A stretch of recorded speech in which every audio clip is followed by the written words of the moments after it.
audio yet. Oh, audio's there.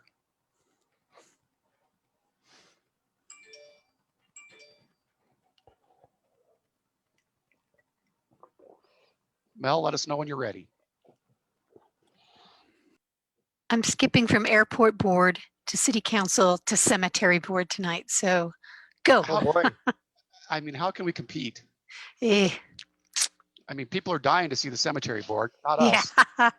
us. Goodness And they're sakes. skipping off cloud9 for the airport. So Yep, you know. there you Yeah, go. there you go. They're here all night, folks. Tip your waiter. Yep. Oh, guys, you guys are bad. You're the boss. You ready for us, Mel? That was a thumbs up.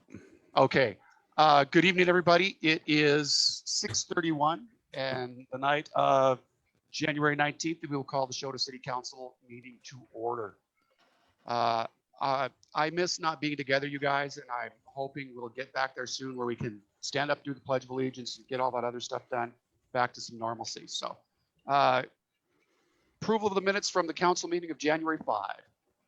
I move to approve the minutes as presented. Second. I have a motion from Councilman D. A second from, was that Councilman Howard? Sure. Or was it the bear above him? Are there any corrections or additions we need to make here, people? I don't think so. None that I saw. Okay. I would ask for those in favor to vote aye, but do it one at a time. Starting with Councilman D. Aye. Howard? Aye. And Councilman Major. Aye. Thank you. All are in favor. We will get the minutes taken care of.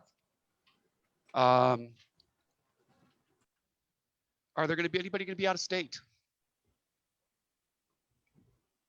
Nope. Okay. Next thing on our only action item tonight would be our claims. And you have a list of claims in your packet. Anything out there? Questions, concerns? I move we approve the claims. Second. I have a motion for claims from Councilman D and a second from Howard. Any questions on the claims? Mel? Anybody? Those in favor, one at a time? Aye. Aye. Aye. Aye. You got them. We got to work on our barbershop quartet-isms. Aye. Yes, there we go. So we'll jump into reports, and this will probably be a pretty brief meeting tonight, you guys, till we get to our stuff, and we'll go from there. So you can see our reports this is 1 December to 31 December 2020, 0 traffic citations, 1 assault with a weapon and 1 warrant out of county that were served within Choteau, 48 calls within the community during that time. And I appreciate 318, Mr. Devin Seahos, for putting these together for us, and he's always Johnny on the spot. So any questions on the sheriff's report? Nope. Next page would be our city judge. A stop sign violation, another miscellaneous, and 2 all other hearings looks to be about what his December load was. So must have been a quiet holiday season in the courts. Next one would be city attorney, and this would be our civil side. And this is Jen getting us caught up. So this actually goes all the way back to July, as you can see, where she's at. And she's still got some stuff pending all the way back to August. But the TK stands for tickets and the CRs are criminal reports. And so you can pretty well go look at if you want to know what the charge were, you could go find the MCA code that is associated with it. You can see what they were associated with, okay? Neat. Yes, Councilman Roja. I just said neat. Oh, I thought you said me. Okay. Nope. Thought I was muted. Okay. The next one is our civil city attorney. And I got to say, it seems strange to have my brother charge me for the hour by the time when I talk to him about stuff, but I'm getting used to that. you can Now, see, that's a setup I can get a hold on. yeah, you can see that we had a big month in December with Jeff because of the pending cases with Ed and which things that are going on with Ed Baumgartner and that. So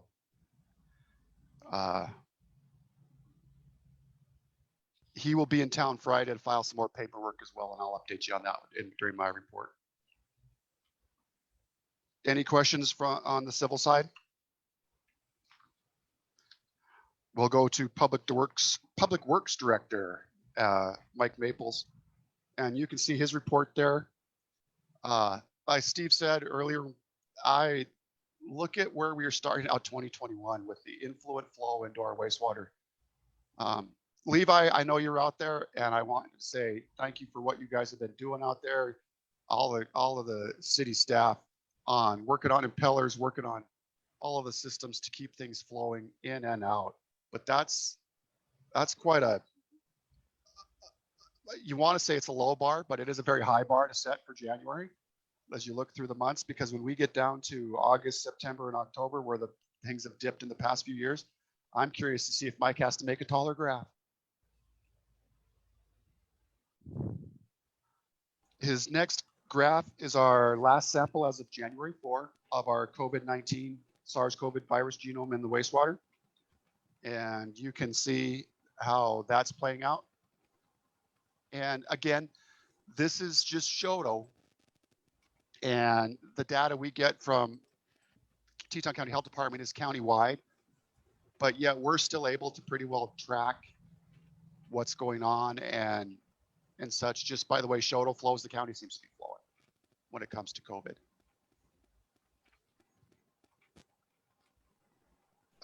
Back to the treatment plant and Levi Wareheim's world, you can see we're doing extremely well out there. No issues or no concerns.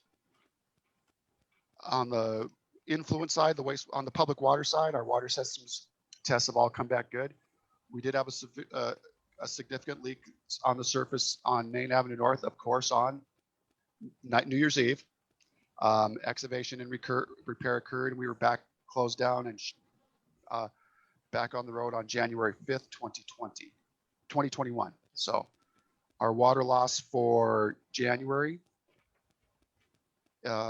is about same percentage as it was last month. We know we still have significant leaks out there, and we're playing whack-a-mole. This time of year, it's tough to find them. But a lot of folks have been more of the public people have been aware to say, hey, look, there's water in my street and there shouldn't be. Calling us, letting us know so we can go out and take a peek and see what it truly is. And that's how we found the leak on Main Avenue North. I honestly thought it was from the state guys that had been cleaning the highway with the water, and it just pulled up. And somebody said, you have a water leak right there. Sure enough, we did. So our city public works crew, Mike's boys, have been doing great things, cleaning up stuff this winter, taking care of things, regular water shutoffs, meter repairs, water sampling, wastewater sampling, tree trimming, line locations. They're going through most of the equipment this fall that's in the shop. There's never a dull moment where those guys aren't doing something or asking for something more to do. They went over today and finished cleaning up the pavilion, and I'll talk about that a little bit more in my report as well. You can look through on this last page is water pumped. Mike the grapher did his water counted, water loss, water pumped, total water pump, percent loss.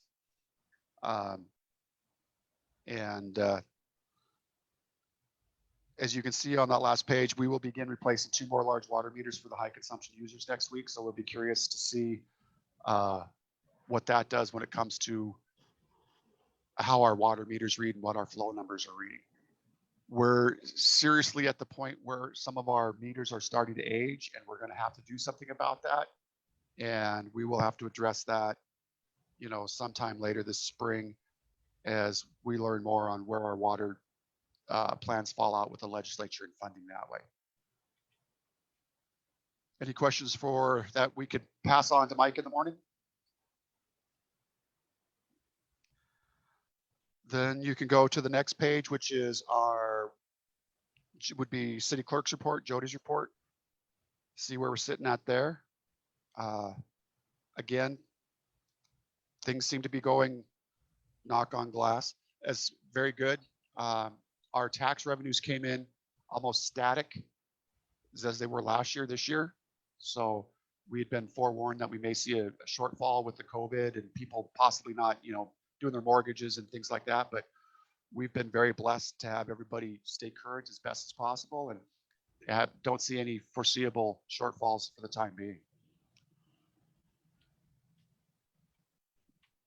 Jody, you got anything you want to add? What did I mess up? No, that's good. You said everything I would have. Let's skip ahead and do. Just that one thing, Chris, sorry. I Nope. just saw it come up and I forgot it was there. Just in your packets, you will see the pledge securities for First Bank Montana. That's every couple months or every quarter, they'll send me new depending on what we need or what comes due. So just so you know, we're at 100%. We're always at 100%. All our money is insured at 100%. Well over the 250,000. So that's what that is there Okay, in your packets. That's all I have to say. I'll remember that. Tom, just the one building report, and that would be for Mac and Missy Connect putting together a concrete pad for them to build a gazebo on.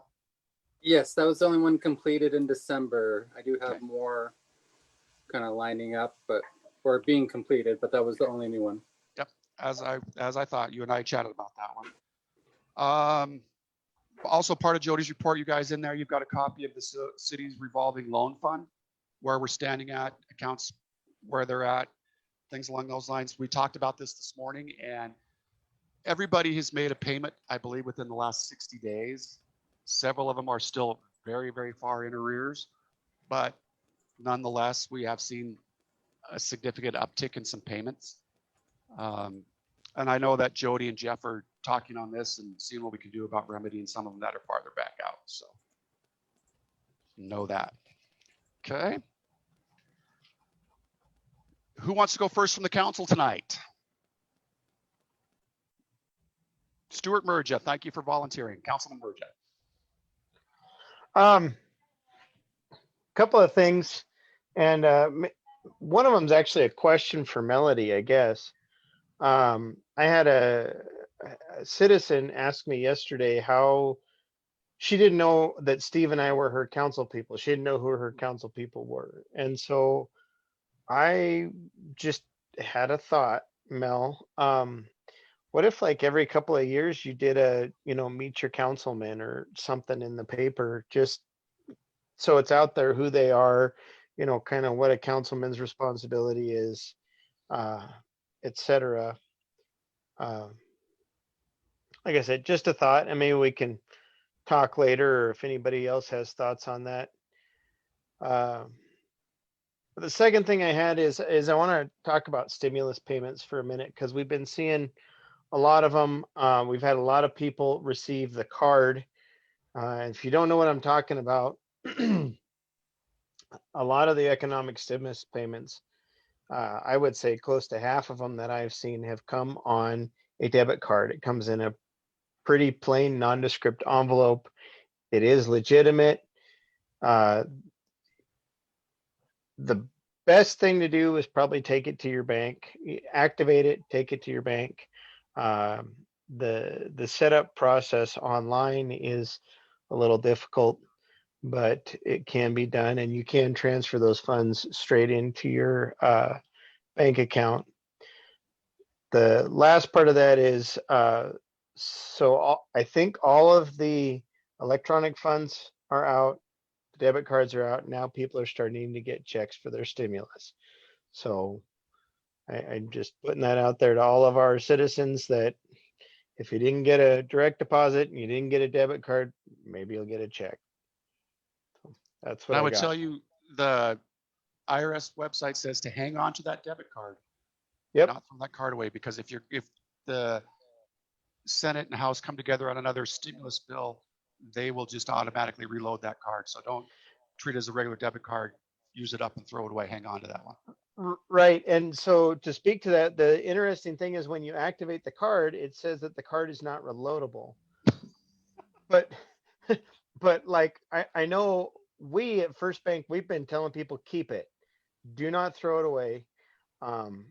If you did get a card and you did throw it away, go to the IRS website. It tells you exactly how. You just tell them you threw it away. And if they send another one, they'll know to send you another one. So that's all I got. Councilman D, what else has happened on the south side of town? Just once again, want to reiterate, it's just something I've been dealing with a lot lately is make sure that your dogs are fenced or chained. You know, if you've got an issue with the neighbor with dogs, call the city, talk to the city. We've got forms you can fill out to deal with that. But more importantly, just, you know, don't let your dogs roam around. It's against city ordinance. It's against county ordinance for that matter. Make sure that they're contained. It's, you know, it's one thing if it gets out, you know, once a year or something, because they're smart dogs and can jump over a fence or something. It's entirely different to have your dogs roam in the neighborhood every day. So that's probably the big thing I have right now, Chris. Okay. From Lions, or what about Lions and or Chamber? Lions Club, we're still selling trip of the month tickets. Still have a few gun rifle tickets left. Contact any Lions Club member. Oh, if you are new to town, the Lions Club has a birthday and anniversary calendar. And if you have just moved to town or moved back to town, again, contact a Lions Club member. You're seeing one right here. We can get you on that. It's only $15 and can help you get onto that calendar and get access to it. It's a great fundraiser for the Lions Club, and it's a great way to kind of get to know some folks here in town. Not a whole lot going on from Chamber. We're looking to put together some educational stuff for our members. Just as a reminder, if you haven't paid your 2021 membership dues, please do so. We would really appreciate it. It'd help us get everything kind of sorted out at the beginning of the year. It benefited us greatly last year, and I think it'll help us a lot this year too. That's all I've got. Thank you, Councilman D. Councilman Howard. Start with fires report. We only had one fire call within the city limits last month. That was a gas leak right behind the Catholic Church. I kind of like to touch on for any residents that may be listening tonight. When the firemen ask you to leave, it's usually quite urgent. It doesn't mean 30 minutes after we ask you to leave. So we might have to have some in-town fire drills or something, just like we're back in high school. Yeah, I guess that's kind of all I have. We got a lot of fire training going on this winter, but we might incorporate some local drills too if we need to. Other than that, I don't have anything else. It's nice to see that fire apparatus truck here, knowing that we can put it to work and you guys can use it to do live burn stuff and not have to just do simulations indoors. Yep. So we've got that for another month at least. So we've been working our way up. Our next training will involve live fires inside of it. We've been working our way to that point. So our next phase will be actually to put fire inside the trailer and go in and play that way. Very cool. Councilman Major, have you had enough time to finish your ice cream? Yes, I think I'm good. All right, cool. Floor's I yours. didn't have anything that wasn't already covered. I had some questions or comments came through, but I think everyone else covered them, so I don't have anything. Okay. I'm going to come up with one more. I think Mike's going to get with you on this tomorrow morning in regards to those 2 large water meters that need to be replaced next week.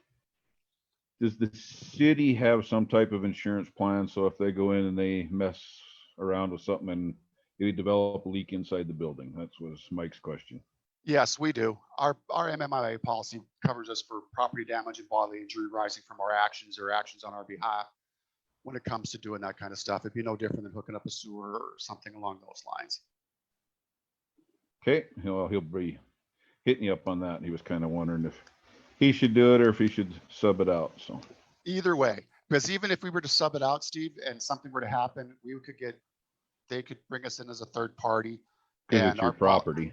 Yeah, and our policy would still trigger and cover. Yeah, okay.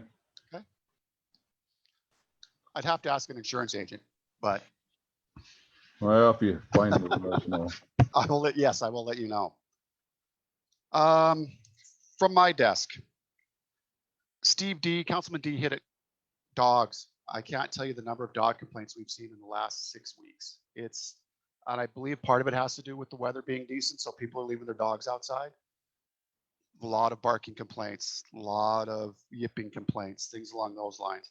I did turn a case over to Jen today to issue citations and prosecute moving forward, because this business owner, or I shouldn't say business owner, this homeowner had done his work, and I appreciate the work and the effort that he put into it before he even came to us to ask us to get involved. It's like things like that that do make it a little bit easier for us and makes that process go a little bit better. Our dog ordinances are so obscure at times that it's difficult at best. So Can you reiterate the process?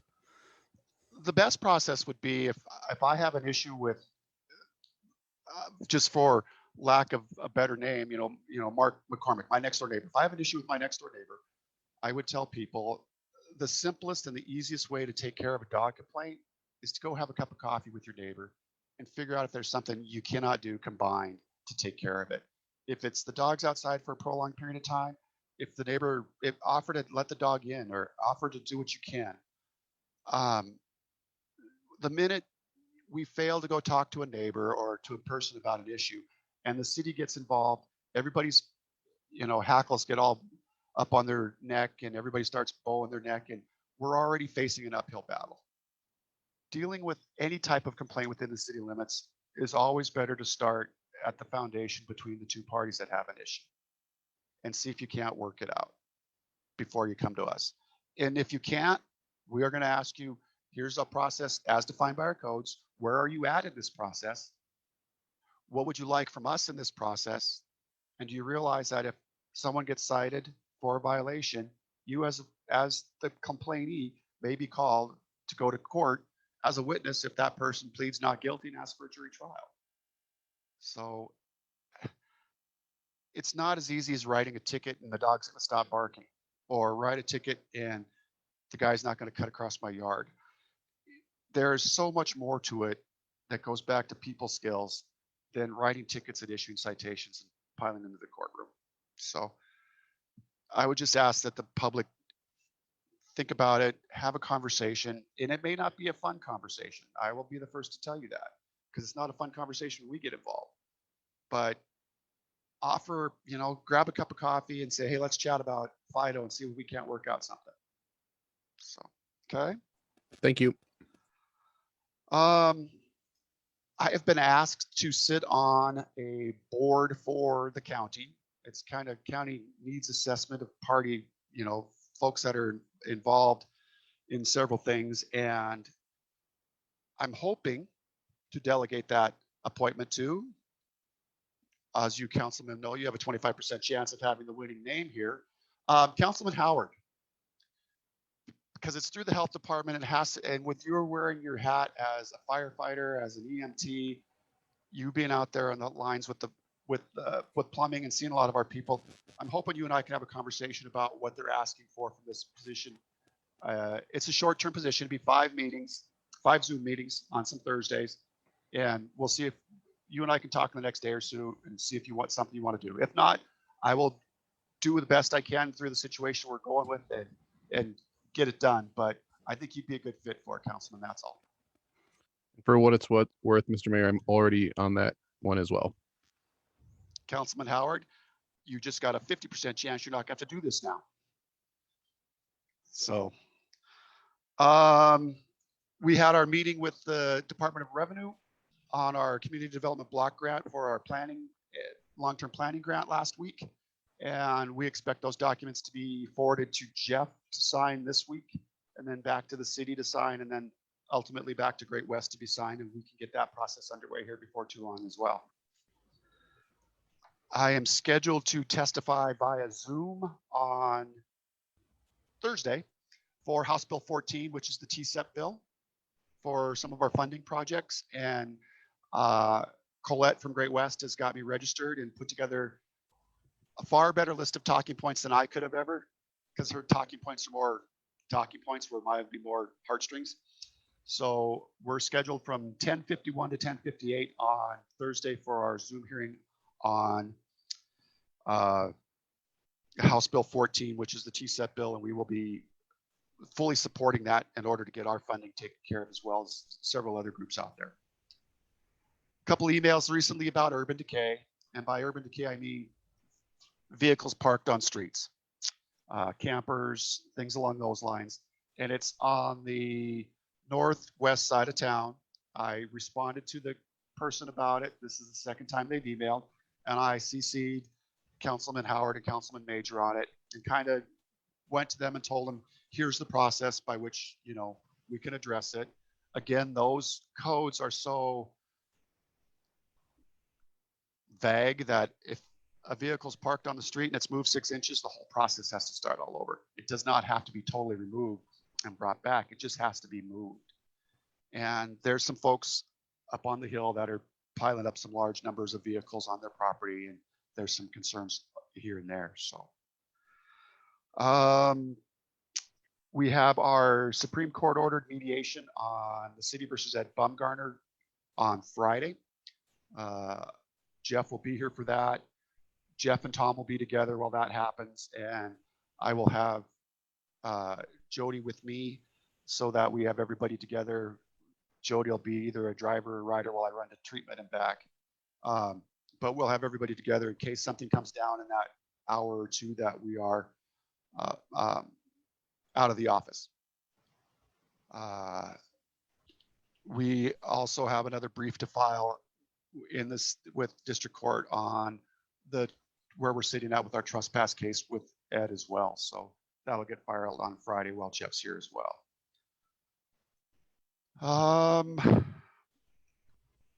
Those of you guys, city council members, I would tell you, if you want to swing by City Hall, if you want to get caught up to speed on where we're at, there's literally hundreds of pages of paperwork on where we're at right now in that case and how things are proceeding. So we will, I'll gladly get you up to date on that. I know Councilman D was in today and read the latest stuff on it. So we'll go from there.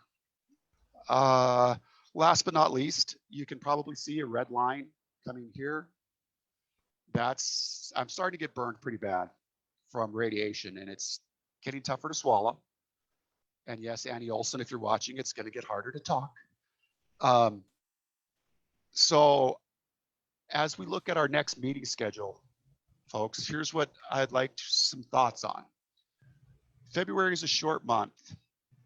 And if we were to, instead of having our meeting on February 2, Groundhog Day, if we were to do one meeting in February and do it on the 9th, I know that throws a hiccup for you, Councilman Howard, because that's a fire night. But we could do claims and reports all in one meeting in February, and then get February taken care of. As we jump into, Mel, is that a school meeting by chance, do you know? Yes, it's a school board meeting at 7. So I can handle that. No worries. You guys meet when you need to meet. We could always meet a different night so that Councilman Howard could do his fire training too. I mean, Well, we could meet at 6, or we could meet a different night, Monday what she night. says. Yeah. For me, because these are recorded, I can watch the full meeting afterward on our Facebook page if I need to. Would 6 o'clock work better for you, Mel, or not? 6 would be fine. Okay. Does it work better for you, Steve Howard? Yeah, Okay. I can still go to training after the meeting. Okay. What about you, Mark Major? Yeah, I'd be fine on the 9th. Councilman D, Councilman Merja. No objections. Okay. So let's do that. Let's schedule one meeting in February. That'll give Jody time to get the claims in, and we can get that stuff taken care of, get our reports in, and go from there. And as we jump into March, March is a 5 Tuesday month. And again, if our if our load of paperwork and stuff like that continues where we're at, we could do one meeting in March. And the 9th would be better again in March, because March lays out the same way February does, as goofy as it sounds. Instead of going March 2nd, we could go March 9th again, which is, we'd have to go at 6 p.m. again, because it would be a school board and a fire meeting. But that would allow us to get claims and reports in. We could push it back to the 16th and do the middle of the month, but that's a later in the month to get the claims out. And I don't want people getting grumpy if their claims aren't paid earlier in the month. So thoughts on March, people? I'd be fine with the 9th as well. No objection to it. I'm good with it. Mel, is that all right? So it'll be the 9th at 6. Is that accurate? Yep. We'll go February 9th and March 9th. And then since my Lions Club calendar stops in March, I can't tell you when the heck in April we meet. Doesn't it have the little April down in the bottom there, Chris? Oh, it's got it up top. Hold on. Oh, does There it? you go. Good job, Stuart. I tried. April. So we'd go back to meeting then on April 6th. We'd go back to 2 meetings in April. And hopefully by then, you guys, I am back to as close to normal as I ever was. And I can chat, talk and hold things better. Days are getting longer. And it's getting tougher and tougher to motivate. I never thought it would be this hard, but the temple is starting to more feel like a 1966 Tempest, and it's starting to show rust and wear. And I may have to take some more longer breaks from time to time just to stay recouped. So, anything out there from the public? Levi, who else is on tonight? Tom? No? All good here. All right. If there's none, I would take a motion to adjourn until the 9th of February at 6 p.m. So moved. Thank you, guys. Have a good evening, and buzz me if you need me. Good night, everyone. Good night.